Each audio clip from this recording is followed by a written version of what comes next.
So I'm here at Alexandra Palace and today I'm going to ask the question, what is your biggest challenge in garden lighting? It is competing against these cheap, crappy plastic lights that everyone sees online and thinks that that is what a garden spike light should be like. Yeah. I think that's the biggest challenge because people, when you give them a quote for a decent quality lighting system, sometimes they're like, oh, I've seen like these spike lights for £5 each in B&Q. Yeah, I don't know if you've seen CPC have got them for £3. £3.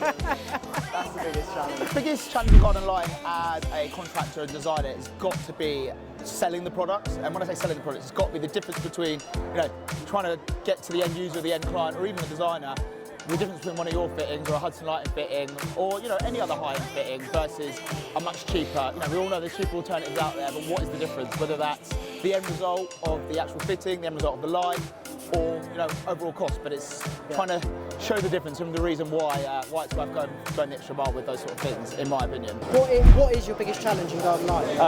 Biggest challenge in garden lighting is either poorly installed lights, spike lights, RCD tripping.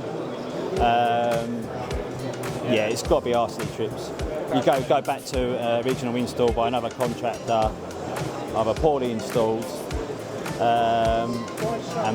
Personally, I think you can avoid that by using low voltage. Extra low voltage. Extra low voltage. Extra low voltage. Yeah. You were saying earlier, your colleague was saying about what flexes etc. are failing. Yes. So we had a load of mains voltage spike lights, and actually they're only a couple of years old. And when we tested them all the flexes actually failed. Fittings themselves are still fine, but the flexes on every single unit, below 2 megohms. Mainly water ingress into connections, and we get a lot of evaporation into the top surfaces of lightings and PRs. So you get that condensation underneath the lens. That ends up condensating down into the fitting.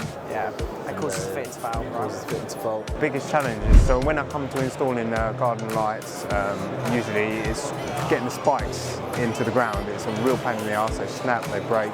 It's not very much fun and you end up wasting tons of money buying new spikes. Right. Definitely water ingress on the connecting fly lead. So guys, that's the end of the Elex show, and thanks to everyone that answered my question. It's really interesting and it gives me some insights into what we can do to kind of help those people in what they do in garden lighting in the future.